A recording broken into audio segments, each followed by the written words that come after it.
Bonsoir à tous et à toutes, très heureux de vous retrouver de nouveau ce soir. Alors, bonsoir à tous, on va étudier un peu de Kabbalah.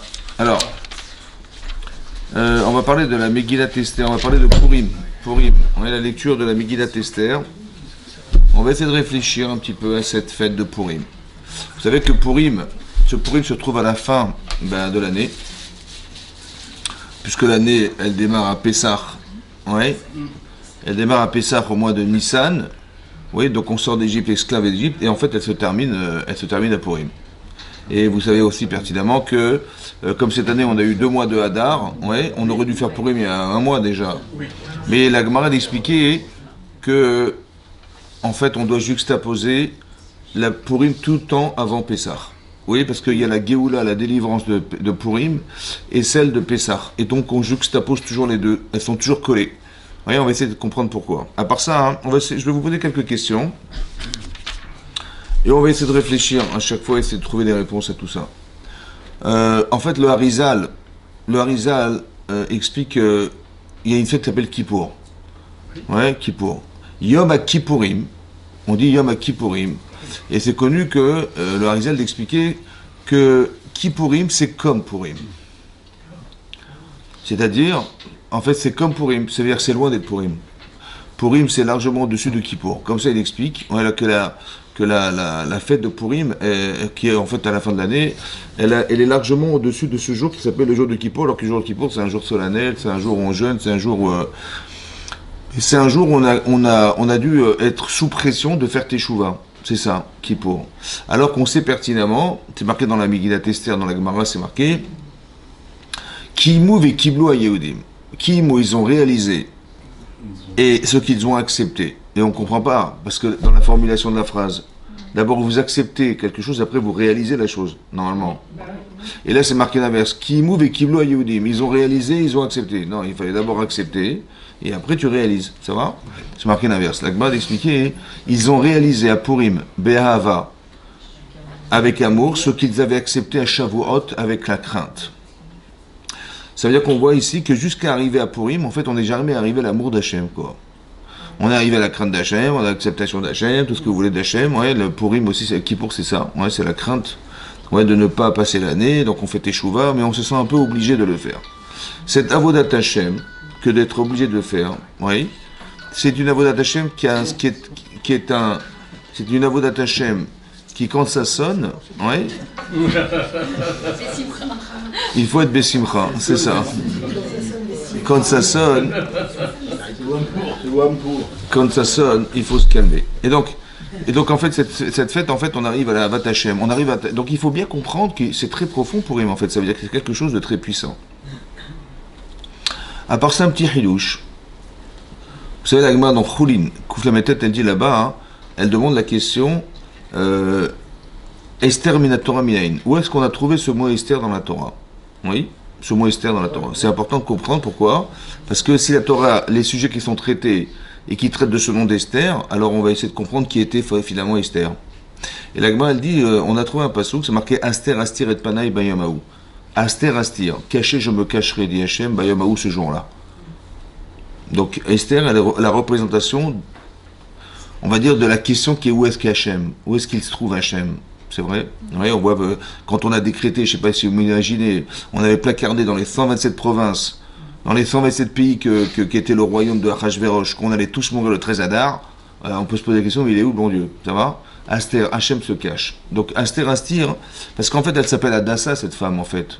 Ouais, Adassa, c'est comme ça qu'elle s'appelle Esther, en fait. On l'appelle elle appelle Esther. Adassa y est Esther Bat Dodo. On dit que c'était la fille de son oncle. C'était la cousine germaine, en fait, de Mordechai. Mais quelque part, on l'appelle Esther, donc elle a un nom qui est très particulier. La Gemara demande donc où est-ce qu'on trouve ce terme dans la Torah. Elle dit on l'a trouvé dans le fait qu'Hachem se cache. Ok. À part ça, la Gemara demande et Aman. Oui, Aman minatora minayin. Où est-ce qu'on a trouvé le mot Aman? Et la Gemara dit, le verset qui se trouve dans Bereshit, que lorsque Adam et Chava ont consommé du Etz Hadat, l'arbre de la connaissance du bien et du mal, qui était interdit, on n'avait pas de droit de consommer cet arbre. Alors c'est marqué là-bas, hein, que lorsqu'il a mangé, Adam et Chava ont mangé, ils étaient nus et ils avaient honte d'être nus. Alors que c'est marqué juste avant qu'avant qu'ils aient consommé cet arbre, vélo, ils bochachou, ils n'avaient pas honte d'être nus. Pourquoi? Parce que c'est quoi la honte? La honte, c'est le contraste entre le bien et le mal. Mais s'il n'y a pas de bien et de mal, c'est honte de quoi? Il n'y a pas de mal. Vous avez compris? Il n'y a pas de mal. Donc il n'y a pas de honte à avoir mal et d'être mal. Et donc c'est pour ça que lorsqu'ils ont consommé, ils ont eu honte, ils se sont cachés, ils se sont couverts en fait. Et Hachem leur a dit, mais mi guide lachem, qui vous avait dit que vous êtes nus? Mi guide lachem, qui vous a raconté? Ami laetz, est-ce que c'est pas la sorte d'arbre? Asher tzivitichi lebiti achol, que je vous ai ordonné de ne pas consommer, vous avez mangé. Amin haetz. Amin Aman. De là, on a une allusion de Aman. Ouais, dans la Torah, c'est marqué Aman. Donc ça veut dire que les Chachamim ont voulu faire un lien étroit entre la faute de Adam et Chava, entre l'arbre de la connaissance du bien et du mal et Aman. Quel lien y a-t-il là-dedans? À part ça, c'est marqué dans la Torah que quand Chava elle a été tentée de manger ce fameux arbre qui était composé de bien et de mal, c'était ça les fruits, oui. C'est marqué Vatikach mi pirio vatochal. Vatikach mi pirio vatochal. Ça veut dire qu'elle a pris de son fruit de cet arbre, vatochal elle a mangé. Ça va? Comment on écrit pirio? Mi pirio, de son fruit même, P, Resh, Yud Vav. C'est Purim. Que le mot pirio, mi-pirio, de son arbre, c'est Purim. C'est les mêmes lettres que Purim. Ça veut dire, encore une fois, on retrouve une allusion de Purim dans le fait qu'elle ait consommé cet arbre. C'est marqué dans la Megillat Esther, que Mordechai, donc il a été condamné par Aman, à devoir être exterminé, autant que son peuple est exterminé. Qu'est-ce que lui a conseillé sa femme Zeresh et ses amis? Venez, on va préparer une potence. Une potence une potence pour prendre ce fameux Mordechai. Et là-bas, c'est marqué, il a dit, c'est une très bonne idée, très très bonne idée, donc il a suivi cette idée, et qu'est-ce qu'il a fait? Il a préparé une potence, Echino. Mais comment s'appelle une potence dans le texte marqué? Vous vous rappelez ou pas? Bizarrement, c'est marqué Etz. Veitlo auto à la Etz. Ils l'ont pendu sur l'arbre. Pour dire une potence, on dit un arbre. C'est quoi cet arbre? Chazak. Ça veut dire qu'il y a une représentation. Ça veut dire que le fait, écoutez-moi bien, et c'est ça qu'il faut bien comprendre ce qui se passe à Purim. C'est ça qui est très profond dans Purim. Comme si que Purim, ce qui va se passer avec Aman, c'est la solution qu'aurait dû être celle de Adam Arishon a priori. Ce qu'a dû faire Mordechai et Esther, c'est ce qu'aurait dû peut-être faire Adam et Chava. Et ça a été corrigé par Esther et par Mordechai. Ça va? Veitlu auto à la Hetz, finalement, un Sherichinlo, qu'il s'était préparé, qu'il avait préparé pour lui. En fait, le texte, on parle de Mordechai, mais en fait, la Gemara dit qu'il se l'est préparé lui-même. Un Sherichinlo, qu'il a fait pour lui. Pour lui, il n'a pas dit qui, il n'a pas dit qu'il a fait pour Mordechai, il a marqué pour lui. Et là-bas, c'est marqué dans la Gemara qu'il s'est mesuré avec. Donc il s'est allongé comme ça, il avait un arbre dans son jardin qui était énorme, et donc on l'a coupé, on l'a taillé, on a fait une potence de 50 amotes, 25 mètres de haut. Je ne sais pas si vous vous rendez compte, 25 mètres c'est énorme. Et donc il devait être pendu là-haut, il s'est mesuré lui-même, allez-y, mesurez-moi, il s'est mis dessus, en fait il l'a fait pour lui quoi. Et donc c'est ça. En fait ce qui est marrant c'est qu'il s'est fait ça. Mais non, ce qui est très intéressant c'est qu'encore une fois une allusion au fait de la création, au fait de la faute de Adam et Chava au départ. Comme si qu'il y avait quelque part, vous savez qu'il y avait deux sortes de fruits, il y avait deux sortes d'arbres en fait, on va dire ça. Il y avait le Etz HaChaim, un arbre de vie, et il y avait l'arbre de la connaissance du bien et du mal. L'arbre de vie, qu'est-ce que c'est que cet arbre en fait? Alors on peut dire que l'arbre de vie c'est la Torah. C'est la Torah. Comme c'est marqué dans Michelet, c'est marqué Etz Chaim Hi la Machazikimba, qu'on parle de ceux qui entretiennent cet arbre de la vie, et on dit que c'est la Torah. Heureux sont ceux qui vont entretenir le livre de l'arbre de la Torah. Et c'est qui cet arbre de la Torah? C'est le Hatzachraim, c'est la Torah. Donc il y avait un livre qui s'appelle La connaissance de la Torah. Ça va? La connaissance de la Torah. Mais il y a un autre arbre qui s'appelle le Etzadat. Le Etzadat, Tova. C'est quoi le Etzadat? L'œuvre de la connaissance. Si la Torah, c'est de l'accord, c'est pas la connaissance, la Torah. En fait, il y avait un autre arbre qui s'appelle le Etzadat, Tova. Maintenant, on explique, comme ça on explique qu'en fait, au départ, Adam et Chava, il n'y avait pas de tendance émotionnelle à traduire le vrai et le faux. Il y avait la vérité, qui est objective, et il y avait le faux, qui est aussi objectif. Mais on a introduit, qu'est-ce que s'appelle le Emet? Alors on a dit c'est le Tov. Et qu'est-ce qui s'appelle le Sheker, le mensonge, s'appelle le Ra. Voilà. Et donc l'aura, c'est-à-dire qu'on ressent, maintenant on ressent. Oui, on ressent quelque chose. Maintenant, cette faculté à ressentir, c'est ce qu'on appelle le da'at, c'est-à-dire la connaissance émotionnelle qu'on peut avoir ou l'intelligence émotionnelle de ressentir. En fait, ce qu'on explique, que les Khamim d'expliquer, on lui avait interdit cette arme, mais ça ne veut pas dire qu'il était interdit pour lui. Il aurait dû être permis à un moment quand il aurait dû consommer ce fameux arbre de Etzachaim. Consomme du Etzachaim de la Torah, et après tu vas pouvoir juger librement de savoir qu'est-ce qui est bien de ce qui est mal. Tu peux pas déterminer ce qui est bien de ce qui est mal si tu n'es pas imprégné de connaissances. Apprends la Torah, ça va? Ça veut dire qu'étudier la Torah et tu vas pouvoir traduire les événements, ah ça c'est bien et ça c'est mal. Et donc tu peux être absorbé ce fruit, après tu ne peux... On a besoin de ce fruit parce que le désir, on en a besoin du désir. Il est fondamental le désir. Seulement pour avoir envie, il faut que mon corps il ressente quelque chose. Ce désir c'était là, la connexion qui existait dans le da'at, la connexion qui existait dans le fruit de la connaissance du bien et du mal, c'est non seulement d'être connecté au désir, mais en plus qu'il y a un désir positif et un désir négatif. Comme si que le désir négatif, c'était la limite de ce qu'on n'avait pas le droit de faire. Vous avez compris? C'est quoi l'interdiction dans la Torah? On dit ça c'est la source, ça c'est moutard, ça c'est permis, ça c'est interdit. Pourquoi faire? Pour dire, sache qu'il y a une frontière dans ce que tu dois vivre. Cette limite-là, je ne sais pas la déterminer. Hachem il dit, ça c'est un sourd. C'est interdit. Ça veut dire que cette frontière-là, c'est l'interdiction. Maintenant, il faut que tu existes dans ce qui t'est permis de faire. Et que, quand est-ce que tu vas déterminer ce qui est vrai? À partir de la limite de ce qui est faux. C'est quoi la vérité? C'est ce qui n'est pas, par exemple, Yagban Ancholim, elle dit là-bas, que Yalta c'est une femme, qui était la femme de Rav Nachman. Oui? Elle dit que cette femme, elle a dit que bizarrement, il y a des gens qui toussent. Non, elle a dit bizarrement, Hachem, il a créé tout et son contraire. Tout est dualité. Ouais, vous voyez ce que je veux dire? Tout est dualité. Une chose et son contraire. Et elle a créé le kasher, le pas kasher, elle a créé, le pur et l'impur, elle a créé, etc., etc. Et on explique pourquoi c'est comme ça, pourquoi la limite, pourquoi il y a une limite. Parce que, comment tu veux définir ce qui est kasher si tu ne sais pas ce qui n'est pas kasher? Comme il y a les juifs et les non-juifs. Mais pourquoi il y a des juifs et des non-juifs? Parce que comment tu vas déterminer qu'est-ce que tu es dans la limite de ce que tu n'es pas? C'est-à-dire, non-juifs. S'il n'y avait pas de juifs, on serait tous des juifs, on n'aurait pas dit qu'on est juifs, on est des êtres humains. Mais la différenciation des êtres permet de trouver la limite de ce qu'on doit être. Ça va? Jusqu'où tu dois être, jusqu'à la limite de ce que tu ne peux plus être. Ça va? Ou de ce que tu ne peux pas faire. Donc le Issour, c'est la frontière. Donc il faut arrêter de vivre dans la frontière de ce qu'on ne peut pas faire. Tu dis, il faut faire pas faire ça, il ne faut pas faire ça. Ok, Razak, merci, mais je peux faire quoi dans ma vie? Il faudrait qu'on m'explique ce que je dois faire, parce que je ne peux pas faire. On dit, fais gaffe au mur, il y a de la peinture, fais gaffe, ne parle pas comme ça, ne fais pas ça, Ouais, d'accord, merci, mais je veux exister. Donc, juste que tu saches que ton existence s'arrête là où c'est interdit de faire. Ça va? Maintenant, ça aurait été impossible de le déterminer si la Torah ne nous l'avait pas dit. Il y a ce qu'on appelle des lois rationnelles et intelligentes, il y a des lois irrationnelles que tu ne pourras jamais déterminer. Donc il faut faire confiance à la Torah. La Torah dit, voilà, c'est Hachem, il t'a créé, il t'a donné une âme, etc. Il t'a dit exactement comment le monde doit fonctionner, comment tu dois fonctionner, comment tu peux atteindre le monde futur. On n'aurait jamais su sans ça. Donc la Torah était nécessaire. Ça s'appelle la connaissance, ça s'appelle le Etzachaim. Maintenant que tu as consommé le Etzachaim, alors tu peux avoir les émotions que tu vas avoir pour choisir dans ta vie ce que tu dois faire. Ça va? Ok. Cette fête s'appelle Purim. Vous voyez, on appelle Purim cette fête. Pourquoi? Parce qu'il est marqué que Ipil Pur ou Agoral. Donc qu'est-ce qu'il a fait Aman? Il a voulu un jour nous exterminer.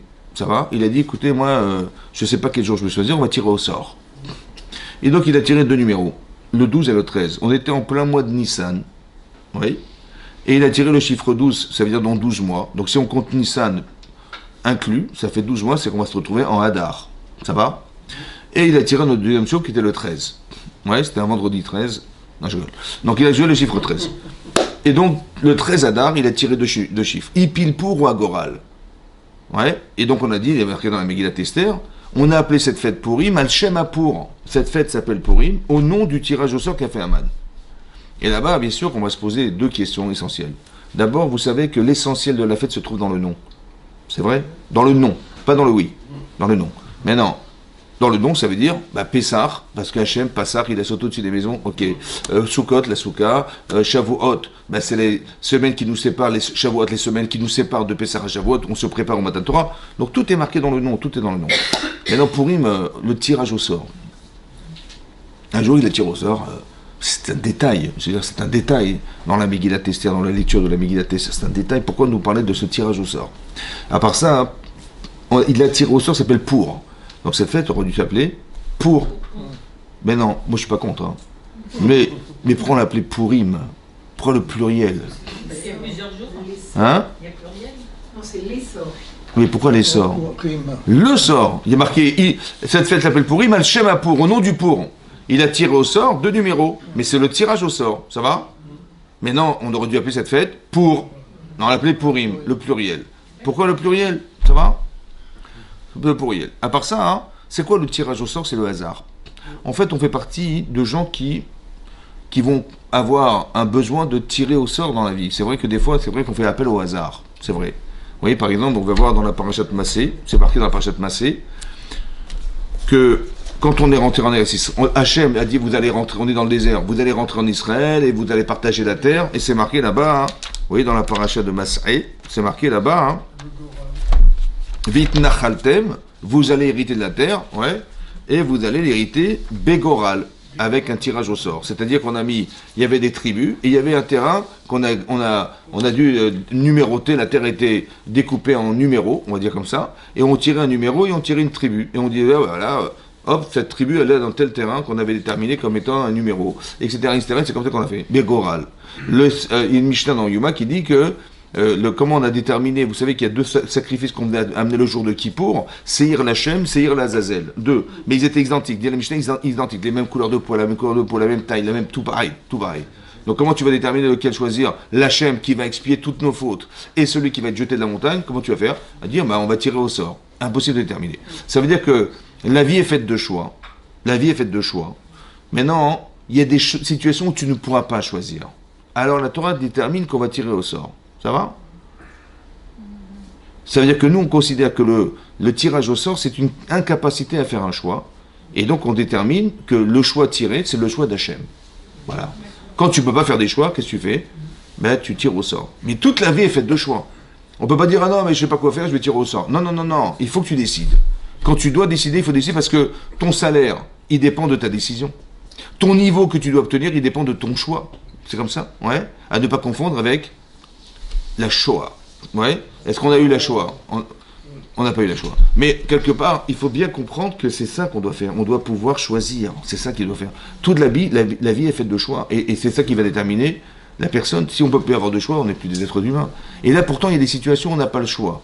Oui. Et donc, c'est ça qu'on va devoir faire, trouver une capacité à faire que le choix, ça sera celui de... Ça, c'est la lecture que nous avons du choix. Mais a priori, Pourim, au pluriel, c'est qu'il y a une autre façon de voir le sort. C'est celui d'Aman. Ça va?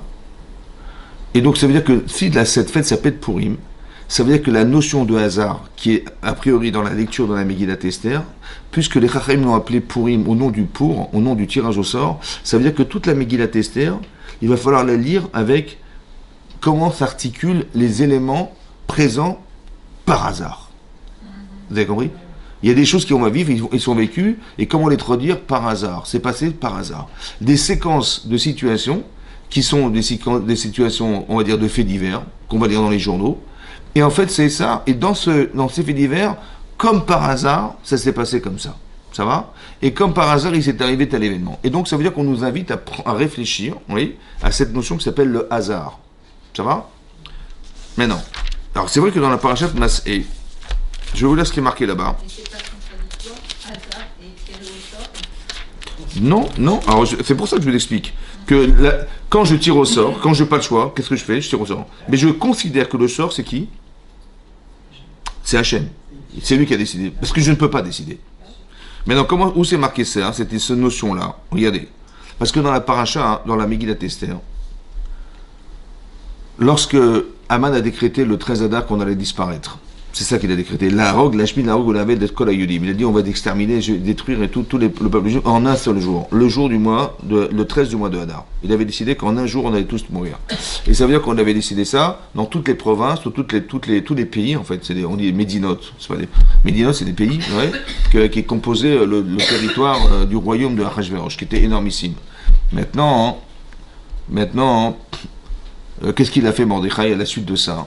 Il a commencé à faire le deuil. Lui-même, il a porté le deuil de cette situation. Il s'est habillé sac va et faire. Il s'est mis dans un sac carrément. Ouais. Et il a mis de la cendre sur sa tête. Et il a distribué ça, sac vaisselle ou salarabim, il a donné aux gens à les porter médecin. Maintenant, sa femme qui était Esther Amalka, lorsqu'elle a su ça, elle a dit à Attar, va voir mon mari, Mordechai, dis-lui de se revêtir autrement, c'est pas possible, il ne peut pas rester comme ça. Et Mordechai, il a justement dit à Mordechai, il a dit à Attar, qui était l'eunuque de, comment il s'appelle, de Esther, il a dit, je vais vous lire ce qui est marqué, voilà, c'est marqué, Vayaged lo Mordechai et kol hashakaraou. Il a raconté à Attar et kol hashakaraou tout ce qui est arrivé, va être parachat Kesef, et ce que Achashverosh il a reçu comme argent, ce que voulait Aman donner comme argent pour publier tout qu'il a voulu détruire, etc. Cette paracha-là du Kesef, de l'argent qu'il a voulu donner, finalement comment il s'appelle, qu'Achashverosh a refusé de prendre, il lui a donné sa bague pour réaliser ce projet. Amar, ouais, Asher Amar Aman, l'eshkol al-Guinée Amelech al-Yehudim, etc. les Abedam. Il y a marqué là-bas dans le Midrash, il lui a raconté tout ce qui était arrivé. En hébreu, c'est Vayagedlo et Konasha Karaou. Karaou, c'est Mikré, c'est le hasard. Et là-bas, c'est marqué tout ce qui s'est passé par hasard. Et là-bas, il dit le Ben Karaou, le fils de Karaou, il est arrivé. C'est qui le fils de Karaou? C'est Aman. C'est qui cet homme? Ouais. C'est qui le fils de Karaou? Parce qu'on dit Aman Ben Amdata à Agagi. C'est qui Amdata? Amdata, c'est sa mère. Ouais. Mais Agagi, elle était de Agag. Et Agag, c'est le roi des Amalekim, de Amalek, qui a été épargné lorsque Shaoul a fait la guerre contre eux. Et c'est le seul survivant de cette guerre, et c'est lui qui a engendré ensuite Aman. Ça va? Et donc il a dit à Asher Karaou, voilà, c'est le Ben Karaou, le fils de celui qui pense que tout est par hasard. Ça va? Et donc c'est ce qu'il a dit. Oui. Maintenant, Mikré, en hébreu, c'est ça qui est marqué dans la parasha de Zachor aussi. Zachor et Asher Lecha Amalek Baderer. Souviens-toi de ce que tu as fait à Amalek sur le chemin. Ouais. Asher Karecha Baderer. Asher Karecha Baderer, il y a 3 explications dans Rashi. 1, 2 et 3. Asher Karecha, car en hébreu ça veut dire refroidi. Il a voulu te refroidir aux yeux des peuples. C'est-à-dire qu'il y avait un tel niveau d'Yirat Shamaïm à la sortie d'Égypte, de crainte d'Hachem énorme ici, parce que, marqué Shamou Amim Yergazoun, ils ont entendu toutes les nations, ils ont eu peur. Ils tremblaient de peur. Shamou Amim Yergazoun, Chilachaz de Shepelachet, Az Nivalo Olofedom, ils ont tous été comme des. Pourquoi? Pourquoi? Parce que à chaque fois qu'on faisait appel à Hachem, ouais, il a envoyé une plaie en Égypte. Mais l'Égypte, il faut savoir que l'Égypte, c'était la plus grande puissance du monde de l'époque. Et donc, tout le monde respectait l'Égypte. Et on a vu qu'en faisant appel à Hachem, il a non seulement détruit ce pays, il a carrément, avec la mer Rouge qui s'est ouverte, il a noyé les armées égyptiennes qui étaient surpuissantes, et il a libéré les Israéliens qui étaient des esclaves sans force et sans pouvoir. Donc ils ont accompagné d'un Dieu incroyable. Donc il y a une logique entre le fait qu'on fasse appel à Kadosh Baruch Hu et le fait qu'il ait réalisé tout ce qui s'est passé. C'était logique. Vous savez ce qu'il a dit à Amalek? Il dit non, ils ont eu du pot. C'est leur mazal, c'est le mazal. Ils ont eu de la chance. La mer est ouverte, oui, mais il y avait le vent. Il est rentré, il a ouvert. Ouais, ils ont sorti parce qu'il s'est passé ça et ça et ça. Puis c'est marqué dans le ciel, etc. Donc tout était prévu. Mais vous inquiétez pas, ça va, ça vient, ça va. Ça va? Et donc, il y a eu des hauts et des bas dans la vie, vous allez voir que, pourquoi? Parce que c'est leur mazal. C'est-à-dire, c'est le destin de ce peuple, le destin de ces hommes en particulier. Il fallait que l'Égypte, elle disparaisse un jour, c'est le mazal, c'est le destin de l'Égypte. Et voilà, ça c'est pas comme ça. Mais vous savez, n'ayez pas peur, on va se battre. Parce qu'ils ont entendu, ils ont eu peur. Mais lui n'a pas eu peur. Pourquoi il n'a pas eu peur? Parce qu'il a une autre façon de lire le hasard. Nous, on dit, mais quel hasard? Tu fais appel à Hachem et automatiquement ça se passe comme il a dit. Il n'y a pas de hasard, c'est clair que c'est comme ça. Il dit non, mais non, regarde dans les cieux, Mars en face de je sais pas quoi, Dans l'astrologie, c'était marqué clairement que ça allait se passer comme ça. Et donc, c'est-à-dire qu'au-dessus du mazal, au-dessus de cette astrologie, il n'y a rien. Il n'y a rien. Ça fait partie, tu es subordonné à ce que tu vas voir dans le ciel. Voilà ce que pensait Amalek. C'est ça Agar, c'est ça, Agagi, c'est ça cet homme, et c'est ça la philosophie de Amalek, de penser qu'au-dessus de tout, il n'y a rien. Et donc il a voulu casser cette Yirat Shamayim, la crainte d'Hachem. C'est pour ça qu'il a marqué Velo Yare Elokim. Ça va? Il ne craint pas Dieu. Mais ça, Achak Karecha Baderer, ça veut dire qu'il est venu par hasard. Achak Karecha, il t'a rencontré par hasard. Ce fameux raconte par hasard. Ça va? Après la question c'est de savoir mais pourquoi on est attaqué par Amalek? En quoi ça nous concerne? Pourquoi on a une mitzvah? Timché et Zechar d'effacer le souvenir d'Amalek. C'est quoi cette histoire de guerre contre Amalek qui se retrouve ici? Oui. Et donc il a dit, voilà, le Ben Karou, il est là. C'est lui le Ben Karou. C'est lui le fils de Karaou. Ça veut dire qu'il faut savoir à qui tu t'adresses. Et il a dit, c'est lui. D'accord? Maintenant, on commence à comprendre, oui, on commence à comprendre que Purim, en fait, c'est la lecture qu'on devrait avoir. La lecture, est-ce que tu la lis comme quelque chose qui vient par hasard? Que tu dis, le type il a réussi, il dit, ah, tu as eu de la chance. Tiens, c'est marrant, j'ai eu le train à la dernière minute, bah, j'étais derrière toi et juste quand je suis arrivé, les portes se sont fermées. Ah, t'as pas eu de peau. Ouais, t'as pas eu de chance. Ça va? Moi, j'ai eu de la chance, t'en as pas eu, ou le contraire. Ça va? Mais c'est pas que t'as pas eu de chance.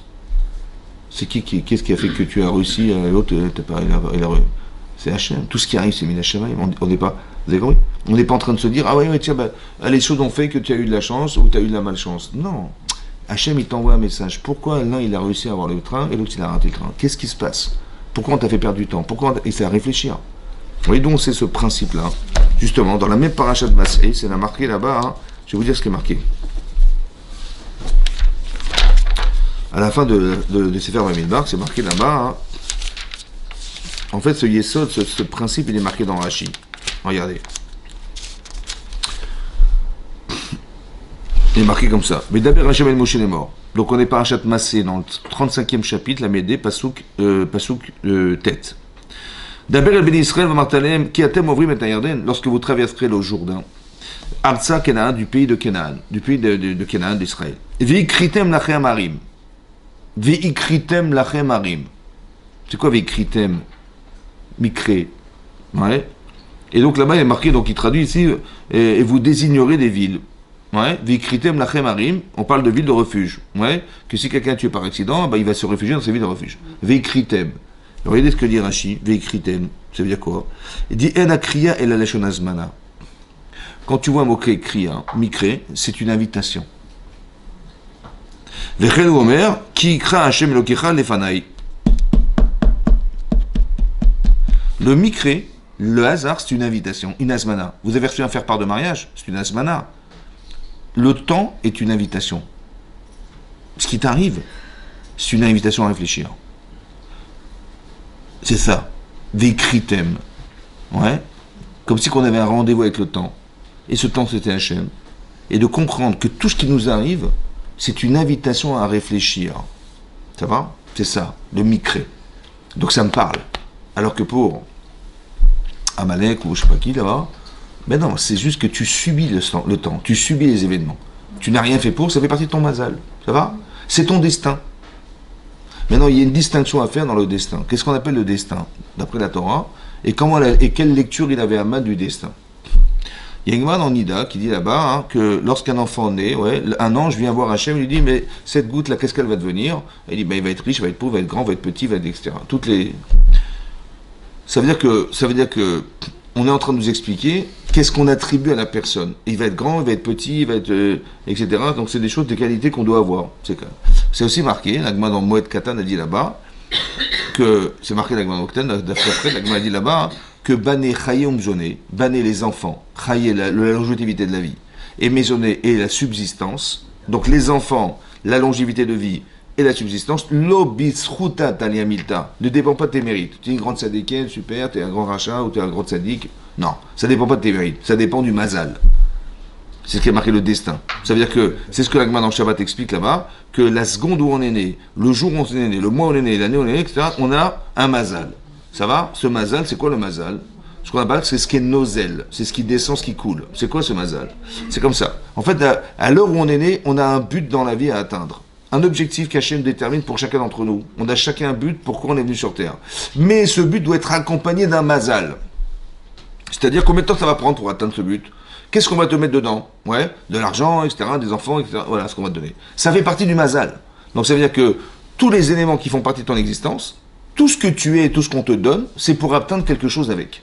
C'est ce qu'on appelle le mazal. C'est ça la destinée. Ça va? Et à part ça, il y a une autre notion du mazal. Oui, c'est une autre notion. C'est quand on dit en mazal et Israël, on ne parle pas de ça. Quand on dit il n'y a pas de mazal pour Israël, il n'y a pas de destin pour Israël, on est au-dessus du mazal, on ne parle pas de ça. On ne parle pas de ce qu'on va me donner. On parle de ce qui doit exister. Ouais, tout ce qu'un homme fait dans sa vie, tout ce qu'il voit dans sa vie, tout ce qu'il peut voir. Si on était des astrologues, on pourrait voir des choses. Un peu comme les astrologues à l'époque de Pharaon, ouais. Où là-bas, Pharaon, par exemple, il a dit, mais qu'est-ce que vous voulez sortir d'Égypte maintenant? J'ai vu que vous allez tous mourir dans le désert. J'ai vu dans les cieux, Ran Neged Penechem. J'ai vu du mal face à vous. Alors ne sortez pas, restez là. Ouais, voilà ce que j'ai vu. Il a vu du sang. Alors il dit, vous allez tous mourir dans le désert. En fait, c'est vrai qu'on a fait la faute du veau d'or. C'est vrai qu'on aurait dû disparaître. Le sang qu'il a vu, c'est une réalité en soi. Seulement, hein, on a fait Teshuvah. Et ça s'est transformé en sang de la circoncision. Ça veut dire qu'on peut changer le mazal. Vous avez compris ce que ça veut dire? Ça veut dire que nous, on considère que, puisqu'Hachem existe, le mazal, c'est ce qui est déterminé par rapport à nos actes. Ce que tu vois, c'est ce que tu es. Mais tu peux changer ton mazal. C'est-à-dire, tu peux changer la destinée de tes actes. Vous avez compris? Donc c'est pas déterminé. Tu dis, mais j'ai vu ça, c'est déterminé, mais j'ai vu, voilà, j'ai vu. Laisse tomber. On peut transformer le mazal. C'est-à-dire, tu as vu du sang, c'est pas forcément de la lecture, la bonne lecture que tu dois avoir. Parce que ce que tu vois, c'est ce que tu es. Mais tu peux changer ton mazal, c'est-à-dire, tu peux changer la destinée de ta vie. Ce qui est extraordinaire. Parce que ça ne s'arrête pas à ce que tu vois, mais qu'on peut tout changer et transformer. Ça va? C'est pour ça que nous, on considère, ça c'est possible, que si au-dessus de ça, au-dessus des destins, il y a un cas de jour. Ça va? Mais si tu n'y crois pas, tu crois pas en Dieu, bah tu dis, ben voilà, j'étais voir un astrologue, une carte mentale, elle m'a dit, c'est comme ça va s'arrêter là, il n'y a rien au-dessus du soleil. Vous avez compris? C'est ça que ça veut dire. Mais ça veut dire que nous, on n'a pas le droit de croire à ça. C'est toute la discussion et toute la problématique comment dire, entre Aman et Mordechai. C'est toute la problématique entre les deux. C'est ça. Voilà. Il y a une façon de voir le monde différente. Ouais. C'est pour ça que même dans la Megillat Esther, quand après, il va, comment vous dire, Aman, il va être invité avec monsieur Achashverosh au festin qu'avait organisé Esther Malka, il va raconter ça à sa femme et tout, il va dire tout ce qui... Et après, qu'est-ce qui va se passer? Finalement, il va être invité, et puis finalement, il va être dénoncé par Esther Malka étant le persécuteur, l'oppresseur du peuple juif, et il va tomber sur son lit, il va dire, mais qu'est-ce qu'il fait sur le lit de ma femme, et tout, bon, et Charbonnet, il va dire, écoutez, voilà, c'est le fameux Mordechai qui avait sauvé la vie du roi, ben, monsieur Aman, il voulait le pendre, il dit, ah ouais, eh ben, qu'on le pende lui, et c'est comme ça qu'il est mort, Aman, ça va? Mais donc, qu'est-ce qui s'est passé entre-temps,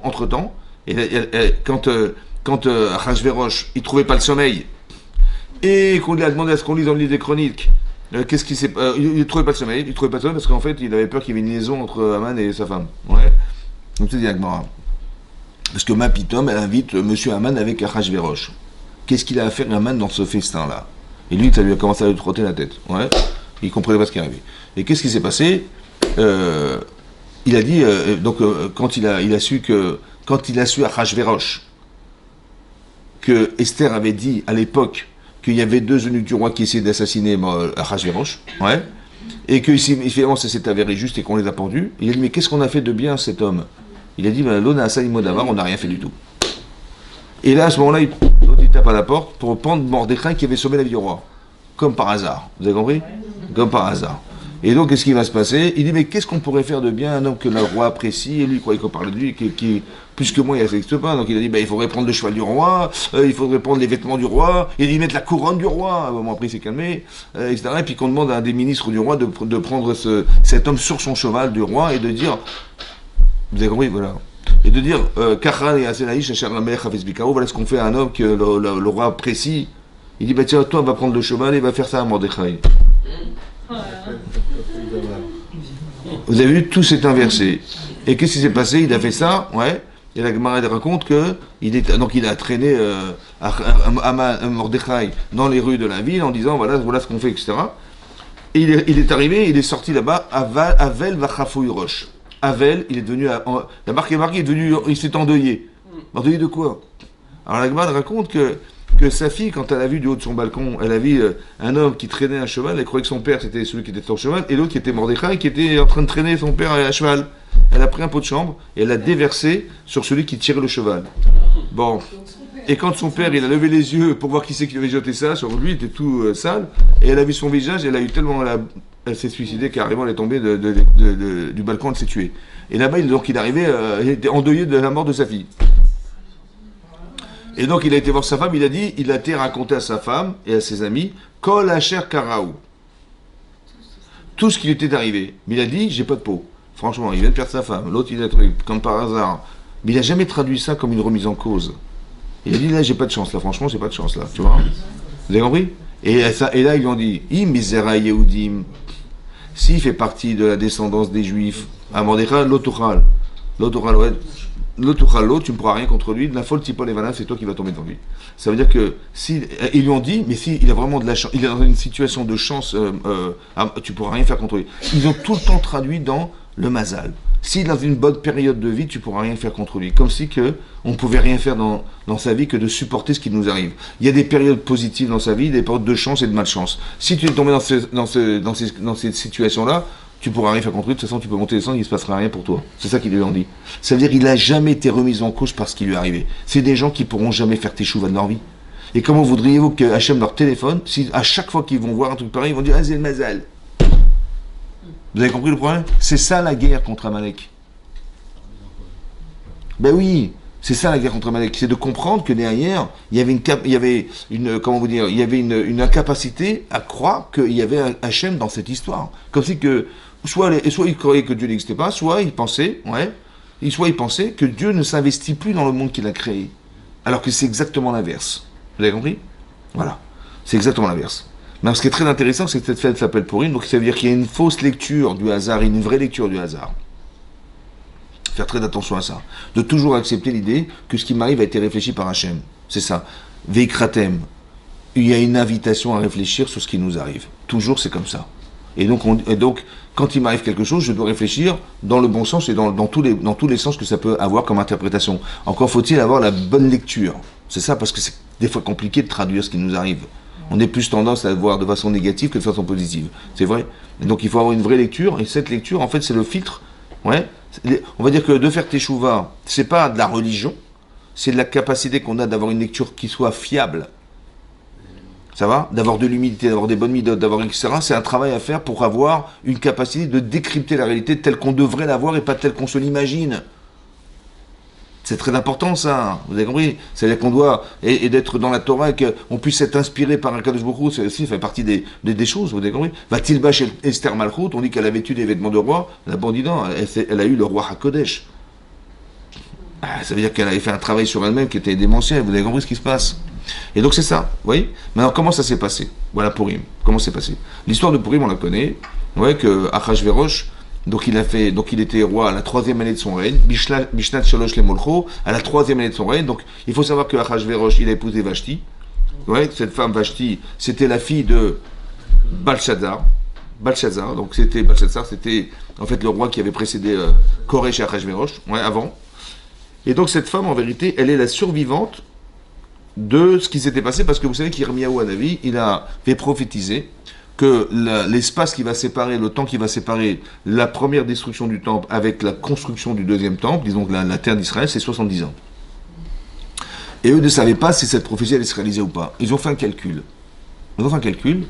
Et Belshazzar, il était sûr que les 70 ans étaient passés, il était content, donc il a sorti les kélim du Beth Amikdash, les ustensiles du Beth Amikdash. La même chose, il s'est trompé à Achashverosh. Et aussi, on est marqué, ils ont bu du vin dans des kélim shonim, des verres différents. Et bien, c'était des verres du Beth Amikdash. Ouais, ils avaient sorti des ustensiles, là, ils buvaient dedans. Ça va? Pendant le festin qu'il a organisé à Achashverosh. Et donc, qu'est-ce qui s'est passé? Il a cru que c'était passé, alors qu'il s'est trompé. Pourquoi il s'est trompé? Parce qu'il faut savoir que quand Nebuchadnezzar, qui était le roi de Perse à l'époque, il a conquis la terre d'Israël, il a détruit le temple. Il a chassé une première partie de juifs qui se trouvaient à l'époque au Beth Amikdash, mais les plus riches, les plus influents. Et lorsqu'on a vu ça, nous qui étions les pauvres, etc., qui étaient restés en Israël, on a dit, mais comment ça va se passer? Si les riches sont partis, qu'est-ce qu'on va devenir? En fait, Hachem, il a fait une tova, parce que ces gens-là, ils ont été exilés en Babylonie, et ils ont commencé à construire des synagogues, des centres d'études, etc., ils ont précédé. Et quand la deuxième vague de gens sont partis en Babylonie, ils ont pu trouver des endroits où étudier la Torah, donc ça a sauvé le peuple juif, ça. Et tellement c'était puissant que les Chachamim se trouvaient pas en Israël, se trouvaient en Babylonie. C'est ça qu'ils se trouvaient là-bas. Mais ça a été fait de cette manière. Donc on voit bien que même quelque chose qui paraissait mal, en fait, a été fait pour le bien, finalement. Mais qu'est-ce qui s'est passé? Belshazzar, il a dit, à partir du moment où la première vague de gens sont partis, c'est là qu'on calcule. Et c'est gouré. Ça va, c'était pas à ce moment-là que Hachem avait décidé qu'on devait compter les 70 ans. Ils se sont trompés. Et à Achashverosh, pareil. Ça va? Maintenant, ce qui est intéressant, petite parenthèse, c'est que à partir de quand il a décidé de nous exterminer, comme il s'appelle, Haman, c'était 3 ans avant qu'on rentre en Eretz Israël. Oui. Et la Shoah, c'était l'extermination qui avait été prévue par Hitler. Elle s'est arrêtée quand? En 1945. Et quand est-ce qu'on a décrété l'indépendance d'Israël? En 1900? La même chose. Vous avez vu? Qu'à chaque fois qu'on voudrait nous exterminer, ouais, on croyait que c'était pour le mal. En fait, on va se rendre compte qu'on va récupérer ce qu'on n'a jamais imaginé récupérer. Ça veut dire qu'il faut voir, et c'est une lecture qu'on doit avoir dans la Megillat Esther, qui est très intéressante. Autant que vous allez voir que ce qui est bizarre, ouais, dans le hasard, c'est que ceux qui veulent nous détruire, c'est eux qui vont être les vecteurs de notre délivrance. C'est un truc de fou, ça, par hasard. Par exemple, vous allez voir que Paro, eh ben, il voulait nous exterminer, avant Paro déjà, avant Paro. Quand vous allez voir dans la paratage de Vaishlach, dans la Torah, ici, c'est marqué, hein, que Yaakov, il a vu Esav arriver. Bon, il est venu avec 400 hommes. Il a demandé à sa femme, c'est ton anniversaire? Elle a dit non. Ben, je lui dis, mais il est venu avec 400... Il veut nous faire la fête ou... Bon. Et donc, il est venu sans gâteau, sans cadeau, sans rien du tout. Et a priori, ça veut dire qu'il voulait tuer... il voulait tuer Yaakov Avinu, c'était ça qui était prévu. Et ça l'a tellement bouleversé Yaakov Avinu qu'il a fait une teshuva incroyable. Quand on dit qu'il s'est battu contre l'ange d'Esav, il se fait remis en cause. Ça va, c'est ça que ça veut dire. Ça veut dire, il y a marqué veiller avec Ishimo et Al-Tashachar, il a lutté contre un homme sans le désigner jusqu'au matin. Ça veut dire que Yaakov, il ne savait pas qui il était à ce moment-là. Cet homme n'a pas de nom, vous avez compris? Rachid nous a dit que cet homme, c'est l'ange d'Esav. En fait, on a tous un petit Esav en nous, oui, un petit Esav en nous, on a tous le Yitzhara, c'est comme ça. C'était lui le représentant de Esav. Et donc, la guerre qu'il a faite avec cet ange, c'est la guerre contre le Esav qui est en lui, en fait, c'est ça. Le mauvais penchant. Mais non, il n'a pas de nom parce qu'on a du mal à se définir lorsqu'on ne se comprend pas. J'ai dit, je ne sais pas ce qui m'arrive, etc. Je n'arrive pas à me donner un nom. C'est ça que ça veut dire. Il a lutté contre un homme sans nom. C'est ça. Jusqu'à ce qu'il a lutté, il a compris quel était son problème. Et cet ange lui dit, comment tu t'appelles? Il dit, je m'appelle Yaakov. Tu t'appelleras dorénavant plus Yaakov, tu t'appelleras Israël. Pourquoi? Parce que Israël, c'est la contraction de Sarita Imelokim va Anashim va Tuchal. Tu as lutté contre Dieu, c'est ton Yitzhara, qui a été investi. Tu as, contre ces hommes, c'est qui ces hommes? C'est Lavan et Esav, et tu as gagné. Et donc il devient Israël. Ça va? Mais vous avez vu qui c'est qui lui a permis de devenir Israël? C'est qui? C'est Esav. Mais non, si vous demandez à Esav, dis-moi, tu sais que tu vas provoquer chez Yaakov Avinu le fait de devenir Israël, ça t'intéresse? Il dit, moi, jamais de la vie, surtout pas. Mais s'il avait su, jamais il serait venu, vous avez compris pas? Ce qui est un grand chilouche, c'est qu'Hachem, il utilise le mal pour en faire du bien. Il va utiliser Aman pour nous faire toutes ces chouvas. Il va utiliser Aman pour arriver à ce qu'on va réaliser. Kimouv et Kiblo Yehudim. On va réussir à arriver à Inavat Hashem que jamais on n'a pu atteindre de notre vie. Hein. Même à Shavuot, en sortant d'Égypte, on n'a pas réussi à faire ça. Et bien là, on a réussi à Purim. Mais grâce à qui? Monsieur Aman, Chazak ou Baruch. C'est qu'on apprend un autre principe de vie, c'est de comprendre que tu dois être heureuse et heureux de savoir que ton agresseur, il va te sauver la vie. Ta vie spirituelle. Vous avez compris? Mais ils sont complètement à la masse. C'est ça non, mais c'est ça qu'ils savent pas. Mais vous avez compris ce que je veux dire? C'est un yesod, c'est un secret qui est marqué dans la Megillat Esther, ça. C'est Aman. Jusqu'où ça va cette histoire? Ouais. Pour que vous sachiez un truc. C'est marqué que Bnei Banav, les petits-enfants de Haman, l'Amdou Torah Bnei Brak. Les petits-enfants de Haman, ils ont étudié la Torah Bnei Brak. Maintenant, comment c'est possible? Comment il a eu ce mérite, monsieur Haman, d'avoir un truc pareil? Oui. Alors, là-bas, c'est marqué, vous savez qu'il y a une misva, c'est marqué dans le Shulchan Aruch, c'est marqué dans le Shulchan Aruch, Chaya vinish levasume bepuria. Chaya vinish, on a une obligation, les hommes, de se saouler à Purim. Voilà ce qui est marqué. Ouais, de boire de l'alcool à Purim. Ad delo yada. Jusqu'à ce qu'on puisse plus savoir, ouais, entre Baruch Mordechai, que ce soit béni Mordechai et Arur Haman. Ça veut dire qu'on devrait se saouler jusqu'à penser le contraire. C'est ça que ça veut dire. Maintenant, depuis quand tu dois te saouler pour dire l'inverse de ce que tu dois savoir? D'imaginer que quoi, Haman, il est tellement virtueux qu'on ait pu penser de lui le contraire. Comment c'est possible ça? On doit se saouler pour le savoir. Et là-bas, le gaon, dans le Shulchan Aruch, vous savez qu'il y a le pirouge du gras. Le gras, c'est le gaon de Vilna. Et là-bas, il dit, la Menigman en Brachot, qui dit que c'est marqué quel Deot Hashem, quel Nekamot Hashem. Que la Nekama, la vengeance, la justice d'Hachem, autant que la connaissance d'Hachem, elle est entre deux noms d'Hachem.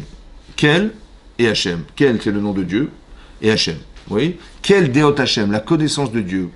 et la vengeance de Dieu, elle est entre deux noms. Ça va? Voilà ce qu'il ramène le Gaon. Qu'est-ce que ça veut dire? Qu'est-ce qu'il a voulu dire avec cette histoire?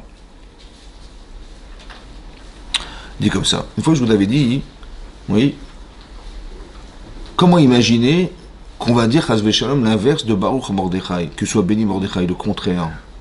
Comment on peut imaginer le contraire de Harur Haman, que soit maudit Haman? Le contraire. Il faut le savoir, mais sous. Ouais. Exactement ce que j'allais dire. Exactement. Non, c'est vrai, c'est vrai. Maintenant, comment ça marche? Ouais, comment ça marche? Quand Achashverosh, il a décidé de faire le festin, ça va? Qu'est-ce qu'il leur a dit, Mordechai? N'allez pas au festin. Maintenant, le roi, il t'invite. Kadat Enones. Kadat. Il a tout fait cacher. Enones, on ne te force pas. Tu manges ce que tu veux. Ça va? Mais non, Mordechai dit non, n'allez pas, n'allez pas. Bon, des fois, les rabbins, ils disent des trucs, comprennent rien, quoi. Oui? Donc, ils n'ont pas écouté ce qu'a dit à Mordechai, ils n'ont pas écouté. Il dit l'agma dans Megillah, là-bas, la flûte bête, ouais. Exactement. Il dit là-bas hein, que, en fait, les Israël se sont assimilés, parce que c'est marqué Neenu Mesiudato. Ils ont profité de la Séouda. Bah, t'es obligé d'y aller, tu y vas, mais t'as pas le choix. Mais quand tu dis tu as tiré profit de ce que tu vas manger, tu te prends du plaisir à t'assimiler, c'est très grave. Ouais, c'est ça le problème. Prendre du plaisir à l'assimilation. Et donc là-bas, c'est marqué que c'est ça qui a entraîné, d'après ce que dit l'Agma, ça a entraîné la destruction du peuple juif. C'est ça. Maintenant, qu'est-ce qui va se passer? Est-ce qu'il a réussi, Mordechai, à les convaincre de ne pas partir? Est-ce que Mordechai, il a réussi? Chazak. Qu'est-ce qu'il a fait à Aman? Il a dit, écoutez les cocos, vous allez tous mourir le 13 Adar. Et on a fait Teshuvah. C'est vrai? Est-ce que finalement Aman, il a réussi à faire ce que Mordechai n'a pas su faire? Oui ou non? Donc c'est un rachat Aman. C'est un mécréant Aman, c'est un mécréant. Ça, c'est ce jugement qu'on va faire sur lui. Mais est-ce qu'on peut lui enlever le bénéfice qu'il a d'avoir fait faire Teshuvah à tout le peuple juif quand même? Tu peux lui enlever ce bénéfice? Hein? Involontaire. Tu peux l'enlever ou pas? Tu peux lui enlever ou pas? Alors crédit non, mais sur le cheshbon, sur le calcul. C'est-à-dire, tu sais quoi? Arié, qu'est-ce qu'on appelle la connaissance d'Hachem? C'est qu'Hachem, il juge ce qu'a fait les gens, et il juge ce que ça a entraîné. Ça s'appelle le cheshbon, le calcul. Toi, tu dois savoir quel déot Hachem. C'est ça la connaissance qu'on a de Dieu. Qu'est-ce qu'il a fait? Il a voulu nous exterminer. Qu'est-ce que ça a entraîné? Une teshuva que même Mordechai n'a pas su faire. Ça va? C'est pour ça qu'il a eu le mérite. Mais non, ça tu dois le savoir, mais que quand tu es sous. Pourquoi? Parce que tu dois dire, mais purée, mais des fois avec les misotes, on peut faire des trucs sympas quand même. Alors on te dit ça, tu dois le savoir quand tu es sous. Quel Deot Hashem? Tu dois le savoir quand tu es bourré. Pourquoi? Parce que tu dois le savoir sans être conscient de ce que ça veut dire. Vous avez compris? C'est ça la DA. C'est ça la connaissance entre deux noms de Dieu. Et aussi la Nekama. Tu dois savoir que quand Hachem il se venge contre Aman, en fait tu dois savoir aussi que quelque part, tu ne peux pas lui enlever ce que je viens de vous expliquer. Ça veut dire, c'est ça que ça veut dire. C'est très important ça. Mais ça veut dire, ça fait partie de la connaissance qu'on doit avoir de la Torah, ça. Oui. Que peut-être ça veut dire aussi peut-être autre chose. Ça veut dire que derrière un grand rachat, il y a peut-être quelqu'un qui aurait pu être un très grand sadique en fait. Seulement c'est un choix. Ah ouais. C'est un choix. C'est-à-dire que des gens qui ont du charisme comme Aman il a pu avoir. Vous avez compris que, vous imaginez qu'il a dit, il a raconté à sa femme et ses enfants tout ce qu'il avait. À sa femme et ses amis là, il dit Rov Banav, Kvod Oshro. Rov Banav, il avait beaucoup d'enfants, il avait 208 enfants. Il avait. On en a pendu 10, mais il en avait 208. Et il a dit Rov Oshro, il est tellement riche. Il a dit, il n'y a pas plus proche de moi que le roi. Il avait tout pour lui cet homme en fait. Ouais. Mais il a dit, quand je vois Mordechai, Kozé no Shaveli, Kozma Shalir Mordechai, l'antisémitisme profond qu'il avait cet homme, il a tout perdu parce qu'il ne supportait pas qu'il y ait un type comme un Mordechai qui se prosterne pas devant lui. Ça le rendait malade. Il avait tout pour lui cet homme en fait. Il avait beaucoup d'enfants, il avait des grandes richesses, il était le plus proche du gouvernement de l'époque. Qu'est-ce qu'il manquait? De ne pas tout avoir, ça le rendait fou. Comme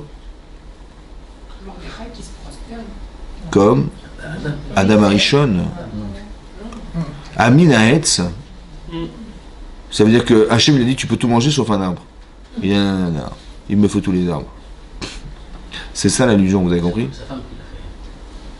Mais ça veut dire quelque part, ça veut dire que maintenant, hein, peut-être que ce qui est marqué dans la Torah, c'est très intéressant, c'est qu'en fait on est en train de comprendre fondamentalement quel était le style, le caractère qu'était Adam Arishon, quelqu'un qui voulait tout avoir. Vous avez compris? Que rien ne peut lui échapper.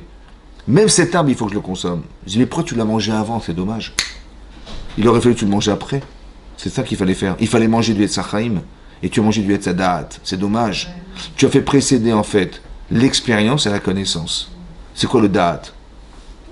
C'est l'expérience. Mais c'est dommage que tu aies fait précéder l'expérience de ta vie avant la connaissance. C'est comme les gens qui veulent apprendre à conduire sans passer par le professeur de conduite. Il dit non mais je vais apprendre avec mon frère, on va apprendre à conduire. Après tous les problèmes qu'on peut avoir dans la conduite, comment tu vas corriger ça? Tu as fait précéder l'expérience avant la connaissance. Ouais, c'est pareil. Vous avez compris? C'est un peu pareil. La faute du veau d'or, c'est quoi? Tu as reçu la Torah ou pas? Ben non. Mais comment tu as inventé une mitzvah qui pour toi était une mitzvah de faire le veau d'or sans avoir la connaissance de la Torah? C'est exactement la même erreur. Vous avez compris ce que je veux dire? Il ne fallait pas faire précéder l'expérience avant la connaissance, tu sais pas. Dis je sais pas. Vous avez compris? C'est ça. Mais ça veut dire que quelque part on a compris ici une chose importante, c'est que, la lecture de ta vie, il faut la faire à la lecture de ce que tu sais de la Torah. C'est comme ça. La deuxième chose qu'il faut comprendre, c'est comment on est arrivé à la Havat Hashem. Je m'explique. Les Israël sortent d'Égypte. Oui, ils ont dit Naaseh Venishma. Tout ce que tu nous demanderas de faire, on acceptera de le faire. C'est ça, Naaseh Venishma. Les yeux fermés, on acceptera, vu la reconnaissance que nous avons d'eux. Et tout à coup, bizarrement, c'est marqué que Vayichan Israël Negedar, Techatar, c'est marqué, ils ont campé Israël face à la montagne. Et là-bas, la Gemara dans Shabbat Daf Pechet explique qu'Hachem, il a pris la montagne, il les a mis sur leur tête. Et il dit, si vous acceptez la Torah Moutav, c'est super. Sinon, Sham Tikvuratrem, là-bas, vous allez être enterré, ça sera votre potence. Mais c'est qui les bons élèves? C'est ceux qui sortent d'Égypte. Et pourquoi Hachem leur impose? Bizarre. Et d'un autre côté, les mauvais élèves qui étaient à Purim lorsqu'ils ils ont été au festin d'Achashverosh, se sont assimilés, va être déterminés, exterminés, tout à coup, messieurs, ils deviennent les bons élèves et ils sont arrivés à la Havat Hashem. Comment ils sont arrivés à l'amour d'Hachem, ce qu'eux n'ont pas réalisé, ceux qui étaient les bons élèves en sortant d'Égypte? C'est bizarre. Comment ça marche? Alors il faut savoir une chose. Ils ont été Mekayem, ils ont réalisé à Purim ce qu'ils avaient pris sur eux à Shavuot. Ça veut dire comme ça. En fait, je pense qu'on n'a pas eu le choix d'accepter la Torah. Parce que quand on te sauve la vie, quand on te sort de l'esclavage, quand tu sais combien tes parents, tes grands-parents, ils ont dû subir, et qu'on t'a libéré de l'esclavage physiquement et mentalement, et que Dieu, il t'ouvre la mer Rouge, et il te sauve de tes pires ennemis, et etc., il te fait vivre dans le désert, et tu tombes de la manne, et un jour, il te téléphone, il te dit, bon, on arrive de Sissivan, est-ce que vous voulez la Torah ou pas, mesdames? Bah, avec tout ce qu'il nous a fait, messieurs, vous voulez la Torah ou pas? Est-ce qu'on peut refuser? Est-ce qu'on peut dire, écoutez, si vous pouvez passer demain, je vais réfléchir. On est obligé d'accepter la Torah. Bah oui, parce qu'il est déjà 8h30, c'est pas évident. Ouais.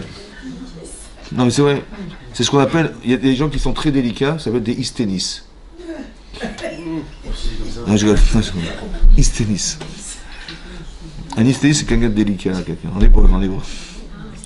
Hysténis, ouais. En 5-7. Alors, j'ai pas dit Ishténis, hein, mais Hysténis. Et donc, il est comme ça. Mais non, on a été obligé d'accepter la Torah, vous n'avez pas le choix. Hachem, il veut pas de ça. Il veut pas qu'on se sente obligé. Parce qu'on arrivera maximum à la Yirat Shamaim. Tu as peur pour toi. Okay. Et si je fais pas la Torah, qu'est-ce qui va m'arriver? C'est un niveau. Mais il y a un autre niveau. Lequel? C'est qu'Hachem n'apparaît pas dans ta vie. C'est toi qui décides de le faire vivre. Vous avez compris que Pessah, c'est quoi? Il ouvre le rideau, il dit voilà, je me présente, je suis le bon Dieu, je vous ouvre la mer Rouge. Purim, Hachem n'apparaît pas dans la Megillat Esther. Il n'apparaît pas, Hachem. Qui c'est qui va le voir? C'est vous qui décidez. Tu dis, ce sont que des faits divers. On appelle cette Megillat Esther, on l'appelle Igeret. Une lettre. Pourquoi on l'appelle une lettre? Lis la fin de la lettre. Tu dis, mais il y a vu ce qui s'est passé. Mais attends, lis la fin de la lettre. Mais non, mais regarde, il a décrété le. Oh, doucement, mais pourquoi tu t'arrêtes là? Continue la lettre, continue. C'est une mégarette, il faut la finir. Quand tu as fini, tu réfléchis. Tu dis, ah purée, mais je comprends pourquoi maintenant. Mais tu te rends compte que je me rends compte que Haman, c'est lui qui a donné l'idée à Achashverosh de tuer sa femme. C'est lui qui s'est débarrassé de Vashti. Et c'est pas, et c'est le même homme qui a proposé à Achashverosh de trouver une nouvelle femme. Et c'est lui qui a proposé à ce que Bémet, et ce soit Esther qui rentre au royaume, quoi. Le même homme qui a fait. Le même homme qui a voulu nous exterminer, il a été voir Achashverosh en lui proposant de tuer Mordechai qu'il avait sauvé sa vie. Mais c'est marrant, c'est bizarre. Et quand tu veux, mais comment Hachem il avait tout organisé au départ? J'ai compris maintenant. C'est-à-dire que des séquences qui n'ont aucun sens depuis le départ, en fait tu vas comprendre qu'il y avait une logique de correspondance entre les événements qui a fait que maintenant on a compris pourquoi ça s'est passé comme ça. Autrement dit, ne t'arrête pas à l'événement. Tu dis mais regarde ce qui m'arrive. Le Yitzhar a dit, t'as vu ce qui t'est arrivé? C'est comme si qu'on arrête le film, et dit voilà, il a dit à Achashverosh, on va tous mourir le Trédadar. On arrête le film, clac. Mais c'est une catastrophe. Non, le film continue. Il faut savoir que ça ne s'arrête jamais en fait. C'est une provocation à te faire réfléchir. Et à t'amener à faire tes chouvas et à remettre en cause ta vie. Ça va? Mais non, tu es remis en cause. Alors viens à Foucault, on va inverser. Pourquoi? Parce que tu t'es inversé toi-même. Tu avais une tendance, t'es négative. Tu as compris, il a fallu qu'on te gronde entre guillemets pour que tu comprennes. Mais on t'a rien dit, hein. C'est les événements qui te parlent. Hachem, il t'a arrêté, il t'a pas téléphoné, il t'a rien fait. Il n'est même pas intervenu. C'est toi qui dois lire à la lecture de ta vie maintenant. Pourquoi? Parce qu'il y a une différence entre avant la Torah et après la Torah. Avant la Torah, Dieu il est obligé de s'investir. Obligé. Maintenant qu'il a de la Torah, voilà, je vais de la Torah, étudie la Torah. Essaie de comprendre comment ça marche. Et maintenant, à la lecture de ce que tu vas savoir, tu vas comprendre. Mais c'est toi qui vas décider. Maintenant, on a fait Teshuvah, et on a vu que notre persécuteur, il a été pendu par la potence. Mais je vais l'aimer, Hachem, parce qu'il m'a laissé choisir. Il m'a sauvé la vie, mais en vérité, tu peux ne rien voir, hein, c'est toi qui décides. C'est pour ça qu'il y a un Yerushalmi. Vous savez que le Yerushalmi, il y a le Talmud Babil et Yerushalmi.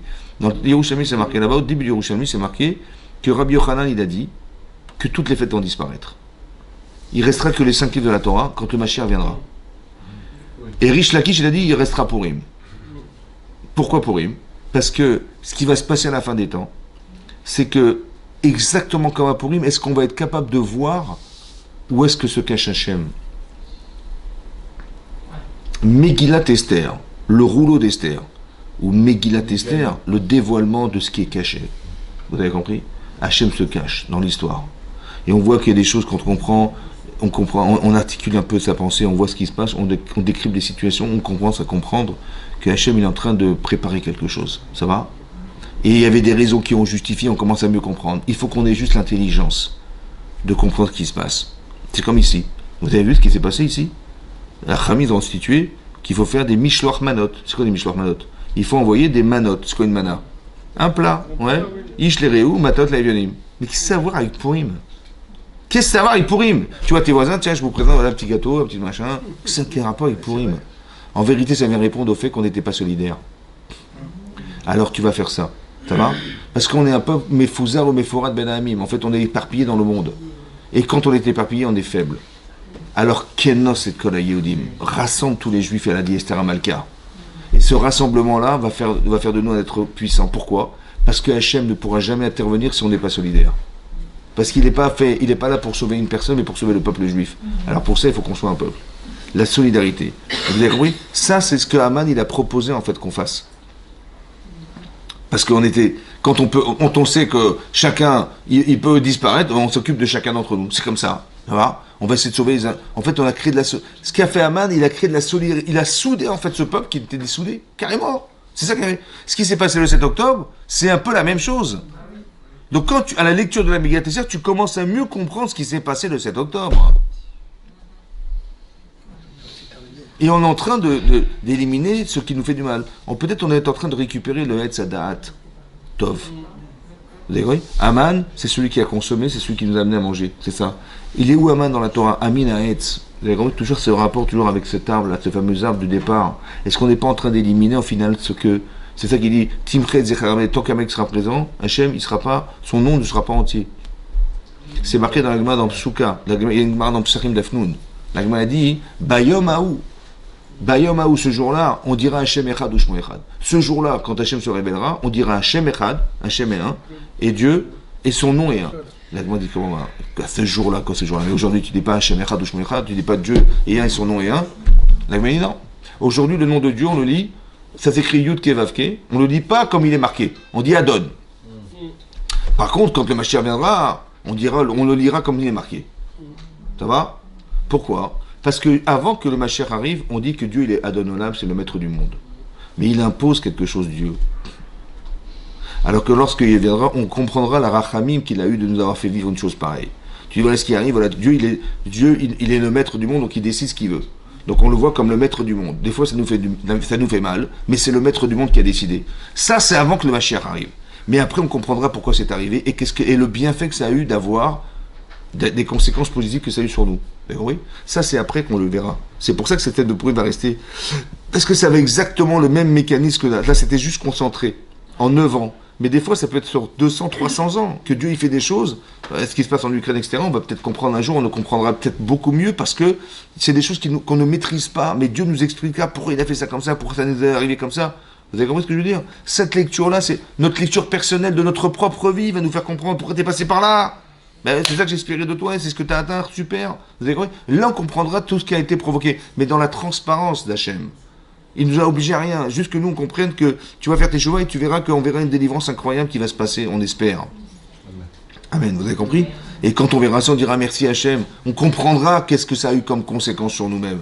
Et tous ceux qui sont disparus, c'est eux qui ont provoqué ça. Donc on ne va pas les condamner. On va dire, grâce à eux, voilà ce qui est arrivé. Vous comprenez ce que je veux dire? Mais c'est-à-dire que rien n'est vu dans le mal. C'est ça. Là, tu vas comprendre. En attendant, on ne peut pas dire Hachem Echad, non, on n'a pas compris. Les pauvres qui ont été abusés, des gens qui sont morts massacrés. Où est-ce qu'il est Hachem? On ne comprend pas. Tu peux dire Hachem, il est Echad dans le ciel, mais est-ce que son nom, il est représentatif de ce qu'il est là-haut? A priori, on dit non. On dit on t'expliquera un jour. Bayom Aou, tu verras que c'est comme ça que ça va se passer. Et ça, on l'apprend de la Megillat Esther. Un jour, Hachem se révélera au monde entier. Il dira voilà, j'ai fait ça pour ça. Et il y avait une justice dans le monde. Vous avez compris? Et on va être stupéfait par ce qui va arriver. Il n'y aura pas des feux d'artifice comme il y a eu à la sortie d'Égypte, mais ça va exactement se passer comme la Megillat Esther. C'est-à-dire, tu vas devoir décrypter dans l'actualité ce qui se passe et comprendre que c'est Hachem qui intervient en permanence. C'est une invitation à la réflexion, à la pensée. C'est ça. Le micré. C'est pour ça que cette fête s'appelle Pourim, au pluriel, parce qu'il y a la lecture journalistique des gens et il y a la nôtre. C'est pas la même. Vous avez compris ça? C'est ça le hasard. Comment tu dois le lire toi, pas comment ils l'ont lu eux. Ça va? Toi, comment tu le lis toi? Voilà. Et cette lecture, en vérité, on devrait même pas être touché par ce qui arrive parce que ça doit avoir forcément des conséquences positives. Ne pas tomber dans une déchéance morale en sachant que, ça va? Tu dis, oh, mais rien, on est un petit peu comme ça s'est passé à Pourim. On a dit non, on va jeûner, c'est pas grave. On va jeûner ce qu'on a mangé. On a participé au sacrifice de Rav Gerosh, on va jeûner ce qu'on a mangé. Par contre, on va manger autre chose. On va manger au festin d'Esther à Malka. Et ça va tout changer. C'est quoi la différence? Arrête, c'est cachère. Et là, c'est cachère. Le festin de Rav Gerosh, il était cachère. On pouvait le manger. Et là, on peut aussi manger. Qu'est quoi la différence? La différence, c'est l'esprit. Voilà ce qu'on t'a montré là-bas et regarde ce qu'on va te montrer là-bas. Là-bas, tu as une sédéquette, là-bas, tu as un type qui voulait te faire tomber te faire oublier ton judaïsme. C'est ça qu'il voulait. Vous avez compris ce que je veux dire? Donc, le repas est le même, mais l'esprit n'est pas le même. Faites attention à l'esprit dans lequel on veut nous faire rentrer. Dans ta tête. Parce que là, c'est une manière de te détourner. Parce que tu vas prendre du plaisir en disant, tiens, si je pouvais m'assimiler, ça serait super. C'est ça, mais c'est pas ça qu'on veut. On veut surtout pas ça. On veut rester entier dans ce qu'on fait. Et c'est dommage qu'on soit obligé de passer par des situations difficiles pour revenir à la case départ qu'on aurait dû avoir depuis le départ. C'est ça. Donc se rappeler, c'est ça, la fête de Pourim, c'est ça. Hachem a pour au nom du tirage au sort, parce que c'est la lecture du sort qui est le véhicule essentiel de la Megillat Esther, autant que dans sa vie de tous les jours. Chazak ou Baruch. Alors on va dédier pour la Refoua Shelema, Gilbert Baruch Ben Chayaninet, Margalit Batamo et Yehuda Shalom Yehuda Ben Tamo. Jean André Ben Shalom Assoun. Myriam Bat Mesouda. Yael Bat-Dina Gvora. Rachel Bat-Sara. Et Ninette Bat-Sara. Non, Alexia Bat-Delphine. Sarah Bat-Sultana. Chazak ou Baruch.